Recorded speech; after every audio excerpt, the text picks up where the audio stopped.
सोचो, रात के 2:30 तुम मोबाइल हाथ में लेकर बैठे हो, उसकी लास्ट सीन देख रहे हो, टाइपिंग नहीं हो रही, तुम अपने दिमाग में एक ही सवाल घुमा रहे हो, वो सच में मेरी केयर करती है या बस अपने लोनली आवर्स फुलफिल कर रही है? कभी कभी लड़कों की लाइफ में एक लड़की आती है जो स्माइल भी देती है, सिग्नल्स भी देती है, एनर्जी भी लेती है और कंफ्यूजन भी छोड़ जाती है। और इसी कंफ्यूजन में लड़का ये सोचने लगता है कि शायद प्रॉब्लम उसी में है। लेकिन सच, हर अटेंशन इन्वेस्टमेंट नहीं होती। कभी कभी वो सिर्फ वैलिडेशन ले रही होती है। कभी कभी तुम बॉयफ्रेंड बनोगे और कभी कभी बस उसके बॉर्डम का वॉलपेपर। आज की ये बात बहुत गहरी है, क्योंकि हम लड़के अक्सर किसी के इंटेंशन से ज्यादा अपने इमोशन को सच मान लेते हैं। किसी की एक ही मैसेज को हम प्यार समझ लेते हैं और किसी की बिजी थी को हम अपनी गलती। लेकिन आज ये वीडियो तुम्हें सिखाएगा कि कौन तुम्हें सच में चाह रहा है और कौन तुम्हारे अंदर की एनर्जी चूस रहा है। हम देखेंगे लड़की कब अटेंशन देती है और कब यूज करती है, कौन से हिडन मैनिपुलेशन टैक्टिक्स लड़कों को इमोशनली ड्रेन करते हैं, कौन से सटल क्यूज बताता है कि वो सिर्फ वैलिडेशन ले रही है। साइकोलॉजी रिसर्च क्या कहता है अट्रैक्शन वर्सेस मैनिपुलेशन के बारे में, और कैसे एक लड़का अपनी एनर्जी, माइंडसेट और बाउंड्रीज प्रोटेक्ट कर सकता है, वो भी उस हल्की फुल्की निर्भय मार्ग तड़क के साथ जो सच्चाई भी बताती है और मुस्कुराने भी देती है। क्योंकि भाई, स्ट्रॉन्ग बनना अट्रैक्टिव होने से पहले जरूरी है और सच को पहचानना किसी भी रॉन्ग पर्सन से बचने का पहला कदम है।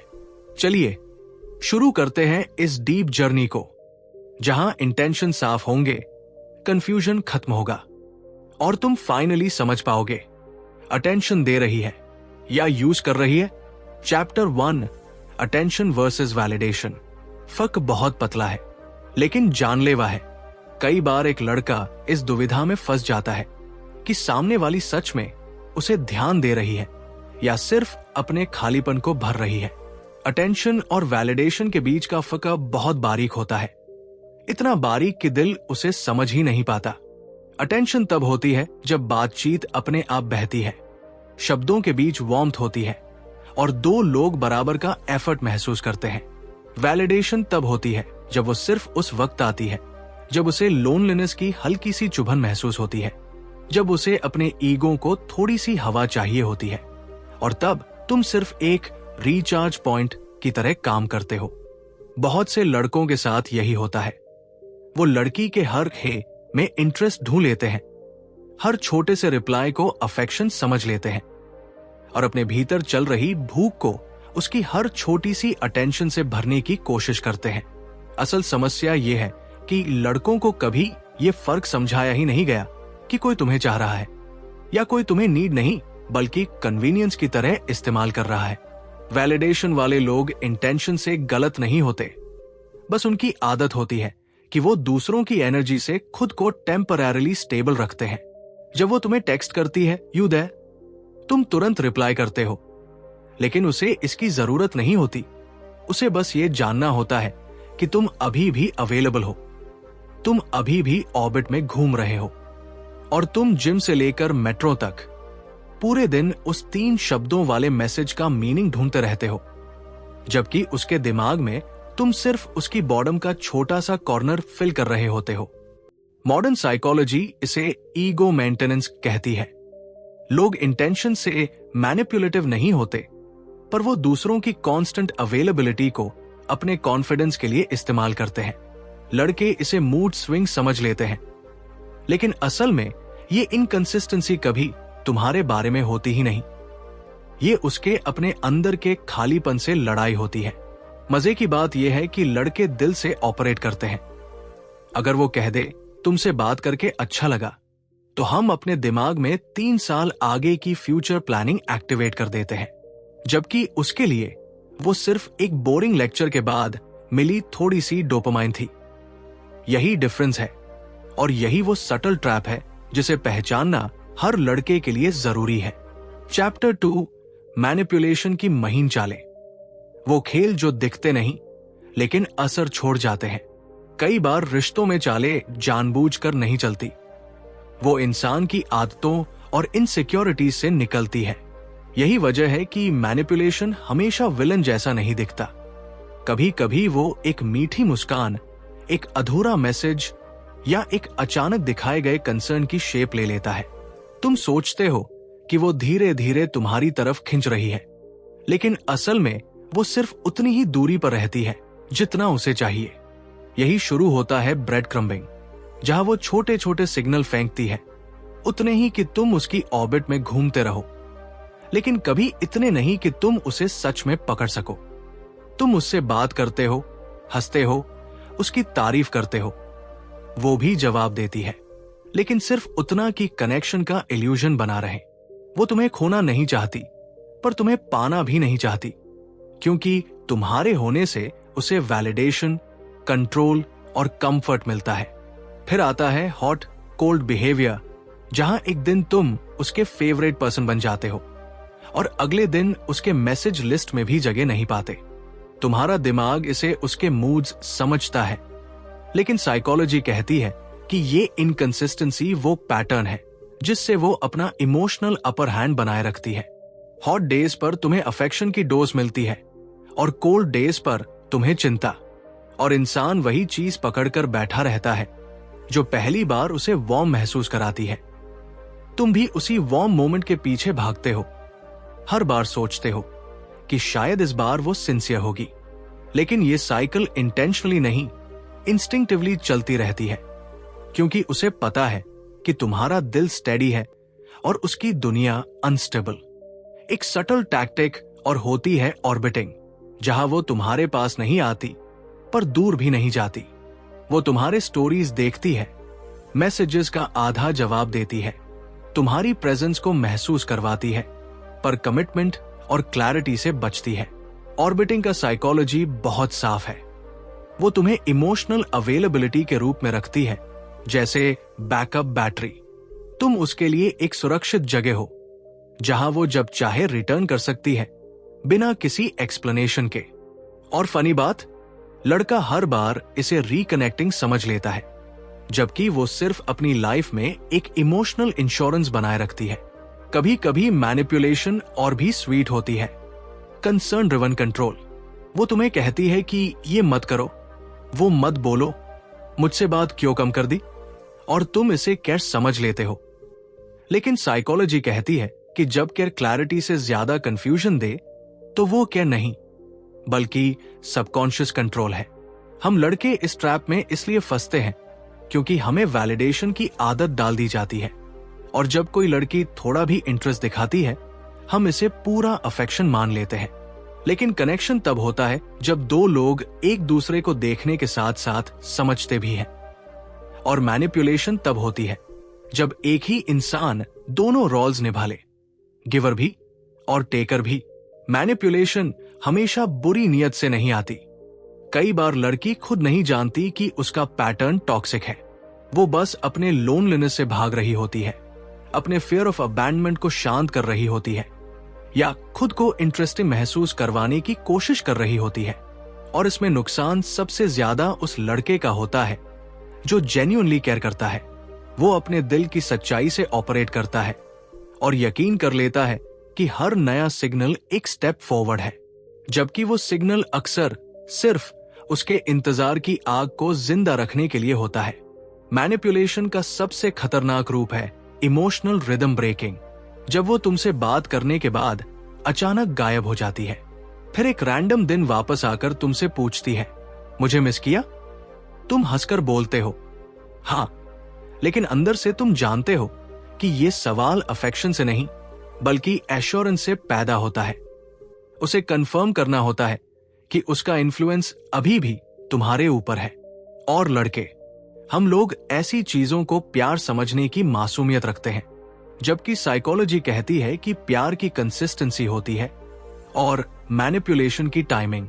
और उस कंसिस्टेंसी की कमी ही असल में वो धागा है जो तुम्हें बांधे रखता है, क्योंकि तुम हर बार उम्मीद करते हो कि शायद इस बार कहानी बदलेगी। चैप्टर 3, बॉडी लैंग्वेज की खामोश जुबान, वो जो कहती नहीं लेकिन महसूस करवाती है। रिश्तों की दुनिया में वर्ड्स अक्सर झूठ बोलते हैं, लेकिन बॉडी लैंग्वेज कभी झूठ नहीं बोलती। इंसान की आंखें, उसकी डिस्टेंस, उसका टच, उसकी माइक्रो एक्सप्रेशंस, ये सब वो सच बताते हैं जिसे वो शायद खुद भी एक्सेप्ट नहीं कर पाती।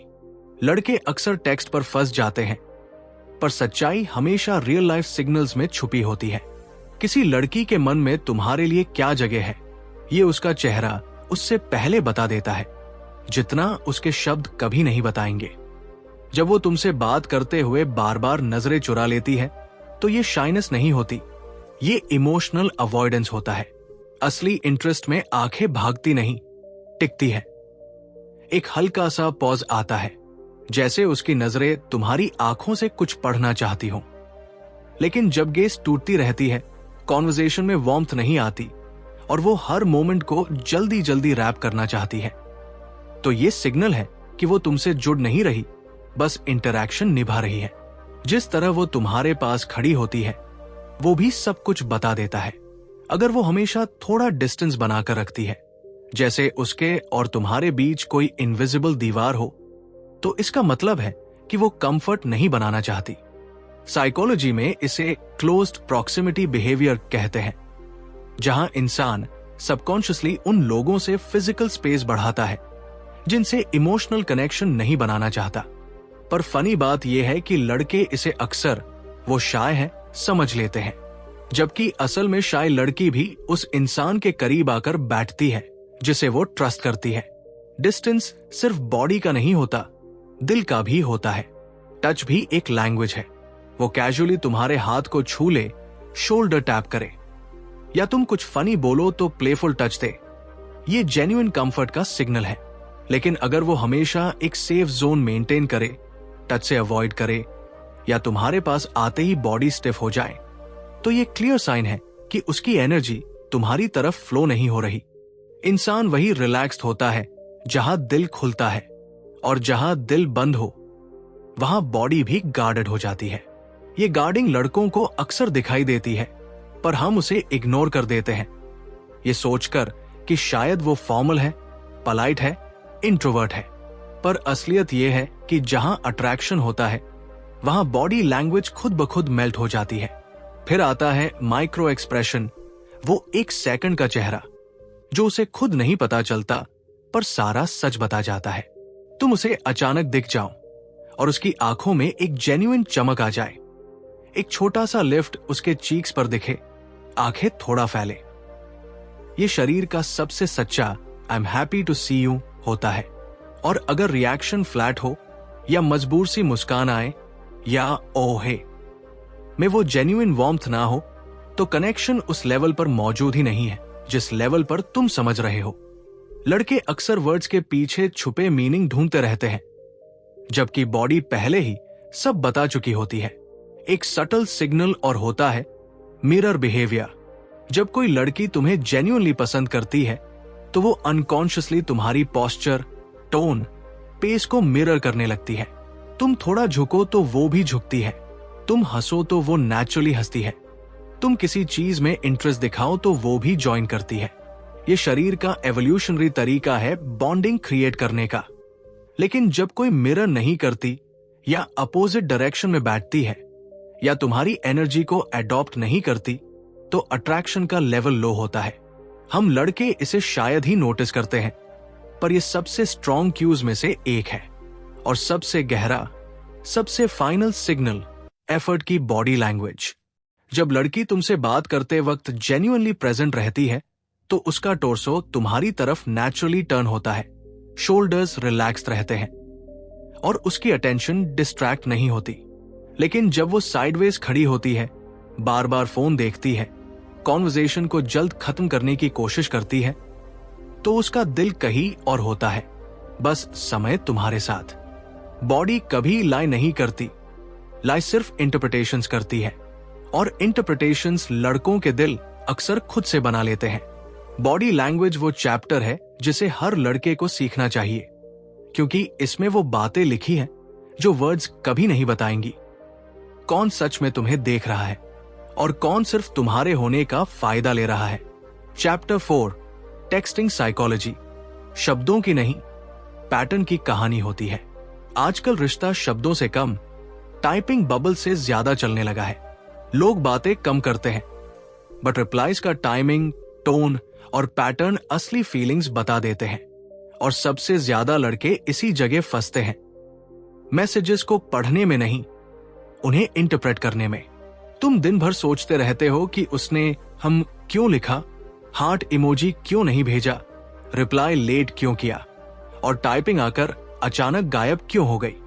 लेकिन असल सच्चाई टेक्स्ट में नहीं, टेक्स्ट के पीछे की साइकोलॉजी में छुपी होती है। किसी लड़की की कंसिस्टेंसी बताती है कि वो तुम्हें बिल्ड कर रही है या सिर्फ होल्ड कर रही है। अगर वो जेन्युइनली इंटरेस्टेड हो तो उसके चैट्स में वार्मथ होती है, मैसेजेस में एक तरह की डेप्थ, एक नेचुरल फ्लो, कॉन्वर्सेशंस जो बिना किसी पुश के आगे बढ़ते हैं। लेकिन जब वो सिर्फ बॉर्डम या ईगो के लिए बात करती है तो उसके रिप्लाईज हवा की तरह होते हैं, कभी तेज, कभी धीमे और कभी बिल्कुल गायब। रिप्लाई स्पीड भी एक बहुत सटल संकेत है। अट्रैक्शन में इंसान टाइम नहीं तलाशता, वो अपॉर्चुनिटी ढूंढता है। लेकिन जब किसी को तुमसे बात सिर्फ कन्वीनियंस के लिए करनी हो तो मैसेजिंग एक साइड एक्टिविटी बन जाती है। वो तुम्हारे हर मैसेज को रीड करके रिप्लाई नहीं करती, लेकिन तुम्हारी स्टोरी देखना नहीं भूलती, क्योंकि कॉन्वर्सेशंस एनर्जी लेती है, पर प्रेजेंस मेंटेन करने से उसे वैलिडेशन मिलती रहती है। इसी को टेक्सटिंग साइकोलॉजी पैसिव एंगेजमेंट कहती है, जहां वो तुम्हें रखना चाहती है पर तुम्हारी तरफ खिंचकर नहीं आना चाहती। बहुत बार लड़के ड्राई टेक्सटिंग को मिसअंडरस्टैंडिंग या मूड स्विंग समझते हैं, लेकिन साइकोलॉजी कहती है कि ड्राई रिप्लाईज का मतलब हमेशा लो इंटरेस्ट नहीं होता। कभी कभी वो इमोशनल बर्नआउट, एंजाइटी, डिस्ट्रैक्शन या इवन ओवरथिंकिंग भी हो सकता है। फर्क सिर्फ इंटेंट में होता है। अगर इंटेंट जेन्युइन हो तो ड्राइनेस टेम्पररी होती है, लेकिन अगर इंटेंट वैलिडेशन हो तो कॉन्वर्सेशन हमेशा हाफ हार्टेड होती है। वो सिर्फ उतना एफर्ट करती है कि तुम एक्साइटेड रहो पर खुद इन्वेस्टेड ना हो। इसलिए किसी लड़की के इंटरेस्ट को उसके इमोजीज से नहीं, उसके एफर्ट से मापा जाता है। टेक्सटिंग में एक खतरनाक ट्रैप होता है, इल्यूजन ऑफ प्रोग्रेस। जैसे ही वो एक दिन लंबी चैट कर लेती है, तुम समझ लेते हो कि इक्वेशन इंप्रूव हो रही है, पर बहुत बार वो बस इमोशनल डिप में होती है या किसी और से डिसअपॉइंटेड होती है और इसलिए तुम्हारी तरफ आती है।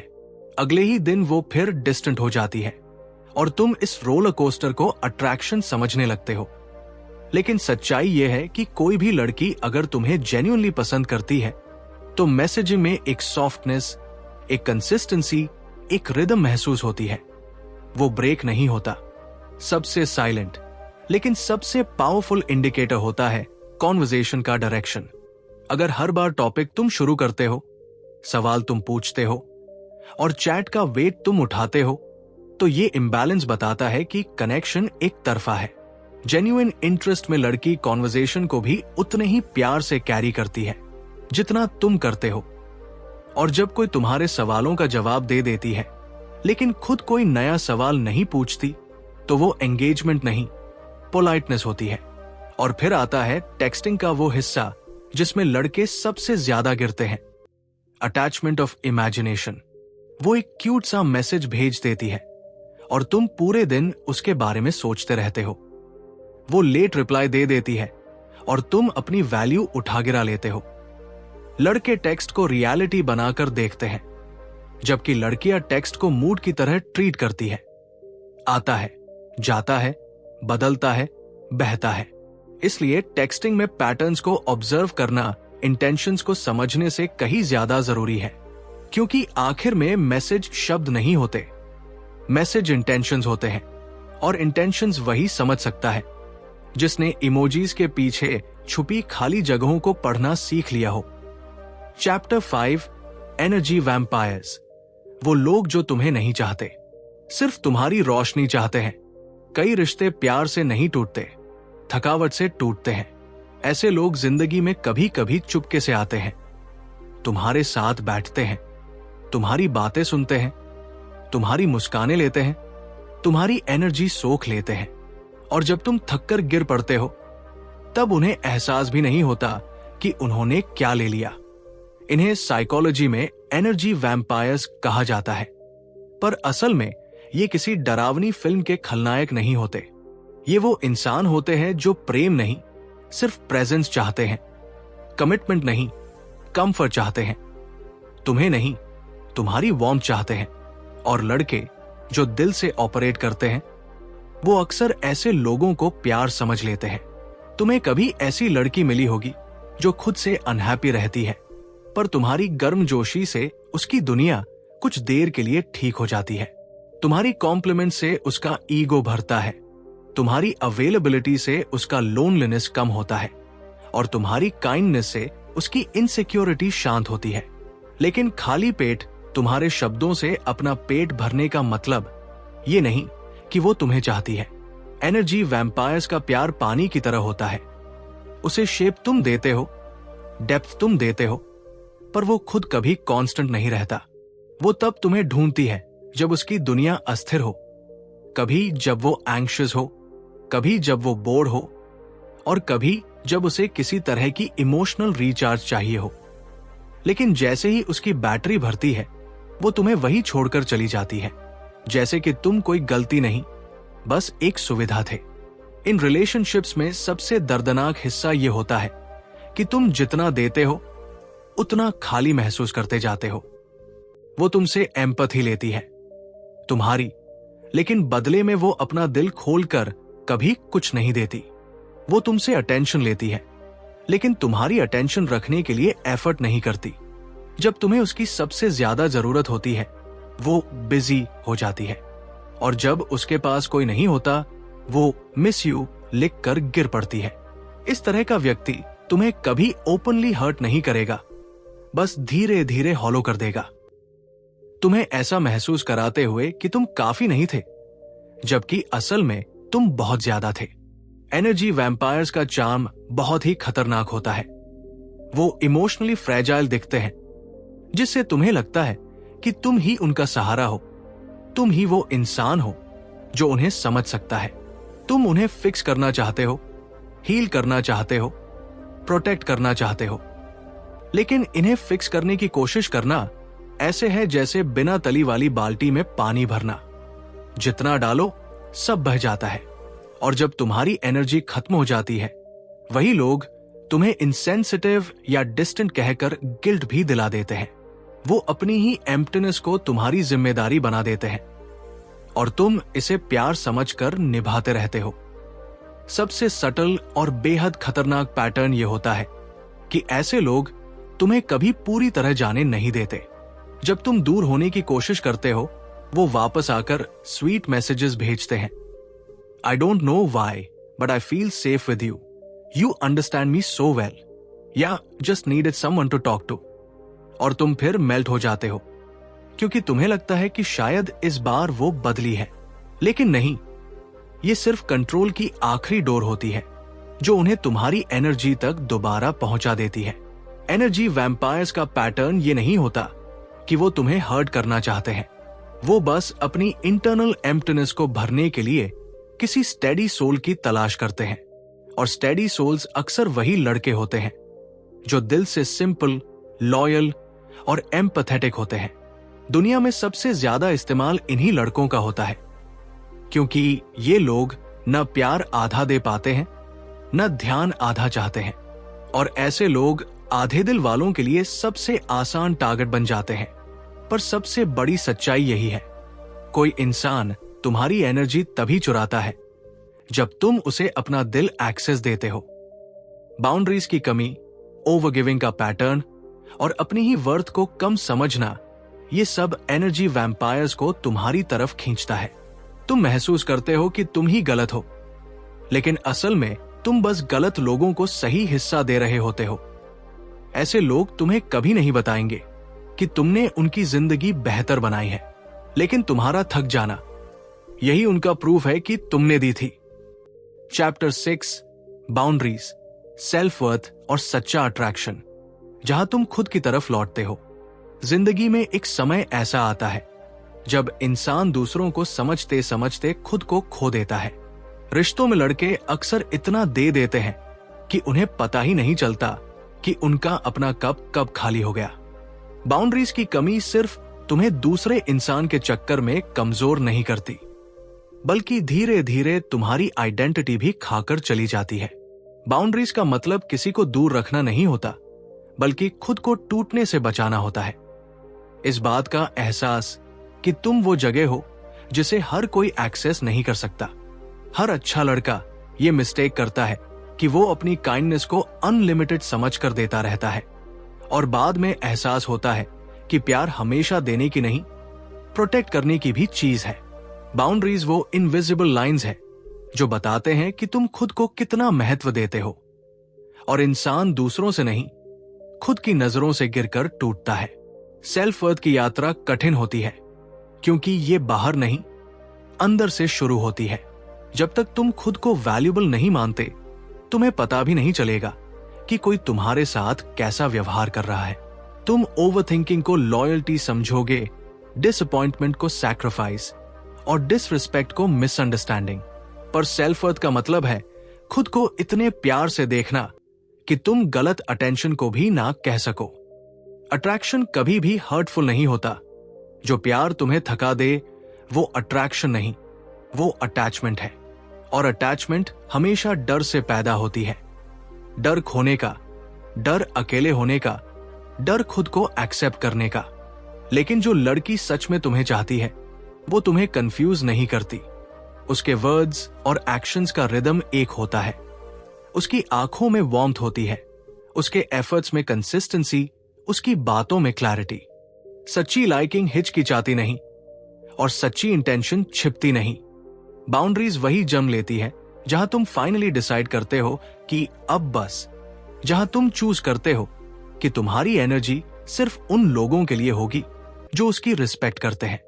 जब तुम ट्रांजिशंस को पहचानने लगते हो, hot cold patterns, breadcrumbing, inconsistent affection, तब तुम्हारा दिल धीरे धीरे खुद के लिए जगह बनाने लगता है। तुम समझते हो कि लव चुनना होता है, पर सेल्फ रिस्पेक्ट बचाना जरूरी होता है। बाउंड्रीज तुम्हें क्रूएल नहीं बनाती, वो तुम्हें सेफ बनाती है, और सेफ इंसान ही दूसरे इंसान के लिए सच में ओपन हो सकता है। रियल अट्रैक्शन किसी के प्यार की तलाश में नहीं होता, वो दो लोगों के बीच की उस जगह में होता है जहां दोनों इमोशनली प्रेजेंट हो, जहां समझ हो, एफर्ट हो, और सबसे ज्यादा स्टेबिलिटी हो। ट्रू कनेक्शन किसी मैजिक से नहीं बनता, वो ट्रस्ट से बनता है, ट्रस्ट से चलता है, और एब्सेंस ऑफ फियर से गहरा होता है। जब किसी लड़की को सच में तुमसे लगाव होता है, वो तुम्हें एनर्जी नहीं ड्रेन करती, वो तुम्हारी एनर्जी को एम्पलीफाई करती है। वो तुम्हें बेटर बनाती है, या कम से कम तुम्हें वॉस नहीं होने देती। वो तुम्हारी प्रेजेंस को गिफ्ट की तरह ट्रीट करती है, और तुम्हारे इमोशंस को खेल की तरह नहीं। और यही वो जगह है जहां तुम समझते हो कि प्यार कभी कंफ्यूज नहीं करता, प्यार क्लैरिटी देता है। और इस रियलाइजेशन के बाद तुम एक दिन अपने आप से मिलते हो, एक ऐसे वर्जन से जो पहले सिर्फ दूसरों के लिए जीता था, और अब फाइनली अपने लिए ब्रीथ कर रहा है। बाउंड्रीज तुम्हें स्ट्रॉन्गर बनाती है, सेल्फ वर्थ तुम्हें सेंटर्ड करती है, और सही लड़की तुम्हारी जिंदगी में तब आती है जब तुम खुद को खोना छोड़कर खुद की तरफ वापस चलना शुरू कर देते हो। किसी भी रिश्ते की सबसे बड़ी जीत वो नहीं होती कि दूसरे ने तुम्हें चुना या नहीं। सबसे बड़ी जीत तब होती है जब तुम फाइनली खुद को चुन लेते हो, जब तुम अपने दिल से पूछते हो, क्या मैं थक गया हूं? क्या मैं अपनी कीमत भूल गया हूं? क्या मैं सिर्फ इसलिए रुका हूं क्योंकि मैं डरता हूं कि जाने के बाद क्या बचेगा? और जब इन सवालों का जवाब तुम अपने भीतर की शांति से सुन पाते हो, वहीं से हीलिंग शुरू होती है। ये वीडियो शायद किसी एक लड़की को समझने के लिए नहीं था, बल्कि तुम्हें खुद को समझने के लिए था। क्योंकि हर लड़का जिसने टूटकर प्यार किया है, उसने किसी न किसी जगह पर खुद को खोया भी है। और तुम भाई, तुम वो इंसान हो जिसकी प्यार करने की कैपेसिटी हमेशा पाव रही है, कमजोरी नहीं। प्रॉब्लम ये नहीं कि तुमने लोगों को ज्यादा प्यार दिया, असली प्रॉब्लम ये थी कि तुमने खुद को कम दिया। ये दुनिया क्लैरिटी को रिस्पेक्ट करती है, कंफ्यूजन को नहीं। बाउंड्रीज को एडमायर करती है, डेस्परेशन को नहीं। अट्रैक्शन उन लोगों पर टिकी रहती है जो अपने भीतर स्थिर हों, जिन्हें पता हो कि उनकी एनर्जी कितनी कीमती है और किसे दी जानी चाहिए। तुम जितना अपने आप को समझते जाओगे, उतना ही सही लोग तुम्हारे जीवन में ठहरना शुरू करेंगे। गलत लोग खुद ब खुद छूटते जाएंगे, जैसे पुरानी धूल जिसे हटाने की जरूरत नहीं होती, बस हवा बदलनी होती है। और यही ट्रांसफॉर्मेशन है, जब तुम अटेंशन की तलाश छोड़कर इंटेंशन ढूंढने लगते हो। जब तुम ये समझ जाते हो कि जो इंसान तुम्हें सच में चाहता है वो तुम्हें गेस नहीं करवाएगा, वो तुम्हारी दुनिया में जगह बनाने के लिए खुद कदम बढ़ाएगा। और जो इंसान सिर्फ तुम्हारी एनर्जी चाहता है वो हमेशा तुमसे उतना ही लेगा जितना तुम देते रहोगे। दिमाग में ये एक बात हमेशा बसाए रखना, तुम्हारी वैल्यू कभी भी किसी के आने या जाने से तय नहीं होती। लोग तुम्हारी कहानी का हिस्सा बनकर आते हैं और चले जाते हैं, लेकिन तुम अपनी कहानी का केंद्र हो। और जब कहानी का नायक खुद को समझ लेता है, दुनिया उसके लिए वैसी ही बन जाती है जैसी वो होने का फैसला करता है। अब जब तुम इस वीडियो से उठोगे, शायद तुम्हारे भीतर कुछ हल्का होगा, कुछ समझा हुआ, कुछ छोड़ा हुआ और कुछ नया पाया हुआ। और शायद पहली बार तुम्हें समझ आएगा कि स्ट्रांग बनना लाउड होने का नाम नहीं है, स्ट्रांग बनना क्लैरिटी रखने का नाम है। और भाई, जो क्लैरिटी तुमने आज पाई है वही तुम्हें उस जगह ले जाएगी जहां कंफ्यूजन नहीं, कनेक्शन मिलेगा। जहां तुम आखिरकार ये पहचान पाओगे कि अटेंशन कौन दे रहा है और तुम्हें कौन यूज कर रहा है।